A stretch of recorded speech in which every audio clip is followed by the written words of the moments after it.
Here we are with the crisis of the third century, part two. So, the year 253 seemed to stop for a while the anarchy of the previous years. Valerian and his son Gallienus were declared joint emperors, so sharing power as happened with some emperors before. So it seemed possible to stem the raids from the northeastern border, and also to deal with the eastern question.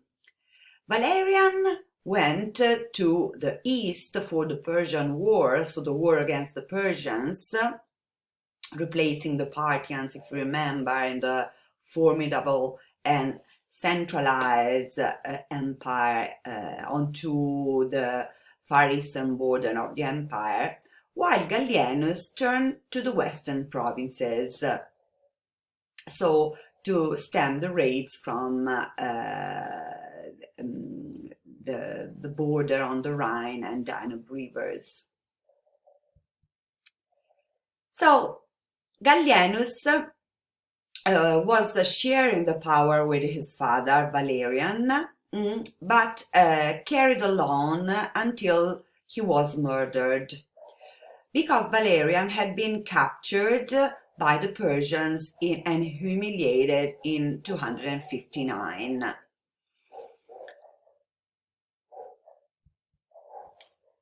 Gallienus was now in no position to rescue his father or fight the Persians himself, because also around the same time the western provinces of Gaul and Germany set up their own empire called the Gallic Empire under their chosen emperor called Postumus. So here you can see how big was this new formed Gallic Empire. So the empire was in danger of splitting up, and Gallienus was deprived of control of two large areas and of bulk of the armies. But he adapted the resources at his disposal, so he actively fought off usurpers, dashing back and forth to meet each new threat coming. But he received no thanks for this. So time was the only thing that he needed to reunite finally the empire, but he couldn't do it, because in 268 Gallienus was assassinated. Gallienus was then succeeded by Claudius II, called the Gothicus, after he fought off an invasion of the Goths. So it was an honorific title, Gothicus.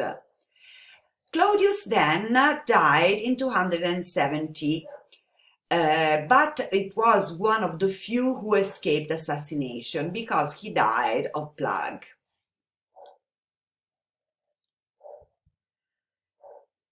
We have to say that during the reign of Gallienus, with all the problems, the Roman government literally went bankrupt. And finally silver was removed from coins, and the result was a runaway inflation, causing the financial ruin of the majority of the people. Then, during the rule of Gallienus again, so before Claudius the Gothicus, many military men in various parts of the empire proclaimed themselves emperor, and they became known as the 30 tyrants. So the most famous of them that really was a tyrant was Postumus. Do you remember, the new acclaimed emperor of the Gallic Empire? So he assassinated one of Gallienus' son and the commander of the Imperial Guard, and then, so as we have seen, established the dominion of Gaul.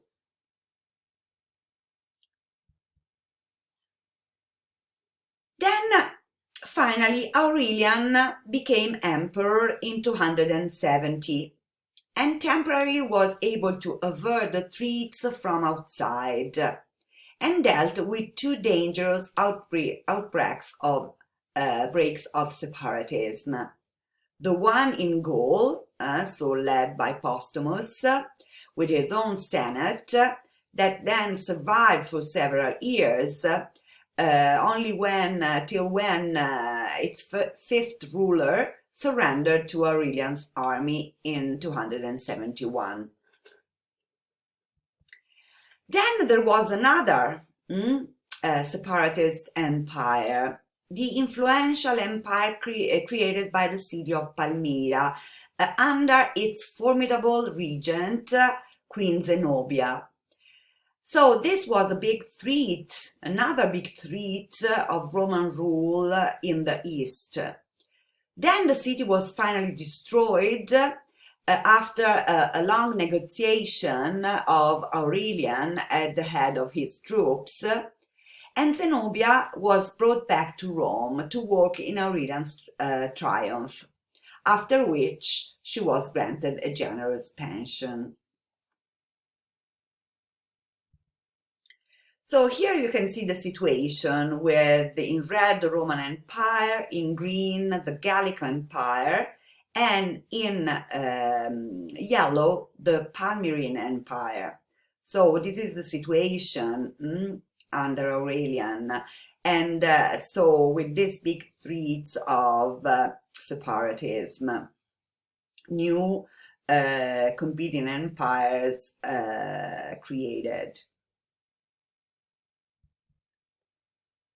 Aurelian then is very famous for building the great defensive wall around Rome itself. So this is another sign of the great threats for the capital itself too. Before this, the Servian walls were enough to protect the city. Now this wall, finished after his death, was about 20 kilometers long, 4 meters thick, and 7.2 meters high. So this very famous walls, still standing in many parts, were built in between 271 and 275-6 in Rome during the reign of Aurelian and his follower Probus. Probus was Roman emperor from 276 to 282. And during his reign, the Rhine and Danube frontier was strengthened after successful wars against several Germanic tribes. Here you can see some standing parts of the Aurelian walls. So on the left, a sentry passage near the so-called Porta Metronia. And you can see very well the construction technique in brick face concrete, so very strong, using the material the Romans invented and adopted all during the empire for their great constructions. And the walls had a square tower every 100 Roman feet, corresponding more or less to 30 meters, so very frequent. These were watchtowers and outposts. Aurelian was in turn himself too murdered by his own staff. This happened in 275. So after which this dreadful game of competition on the throne continued until 284, when another commander of the imperial guard called Diocletian, that was Dalmatian in origin and of humble origin, emerged to be proclaimed by the troops. So with the accession of this emperor Diocletian, the empire enjoyed finally greater stability for the next 2 decades, and so some of the material and financial damage was repaired for a while, but not entirely successfully. Diocletian tried and gave a partial recovery to the very compromised situation of the empire. So we can say that the Roman Empire entered the 3rd century with the Severans in a form that was recognizable to Augustus and his successor, but emerged into the 4th century with all its administrative and military institutions changed. Was very bureaucratic, rigid, and constantly geared for war. At the end, the capital would be no longer Rome, but an eastern city that will be called after Emperor Constantine, Constantinople. One of the most profound and lasting effects of the crisis of the 3rd century was the total disruption of Rome's extensive internal trade network.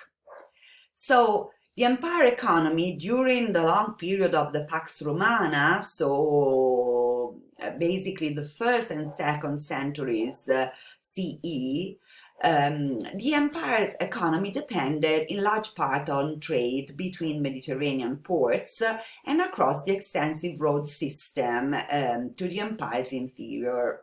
Here you can see in this map Roman road incredible network in 200 AD. So this produced profound changes that in many ways would foreshadow the very decentralized economic character of the coming Middle Ages. The large landowners no longer able to successfully export their crops for the disruption of the network of trades, began producing food for subsistence and local barter. Then, rather than import manufactured goods from the empire's great urban areas, they began to manufacture many goods locally, often on their own estates, thus beginning the so-called self-sufficient house economy that would become commonplace in later centuries. Even the famous Roman cities began to change in character. The large open cities of classical antiquity slowly gave way to the smaller walled cities that were common then in the Middle Ages. Okay. That's it for the crisis of the 3rd century, and where we clearly can see many of the changes that then will lead finally to the end of the Western Roman Empire, the collapse of the Western Roman Empire, after a partial recovery given by Emperors Diocletian and Constantine. Bye.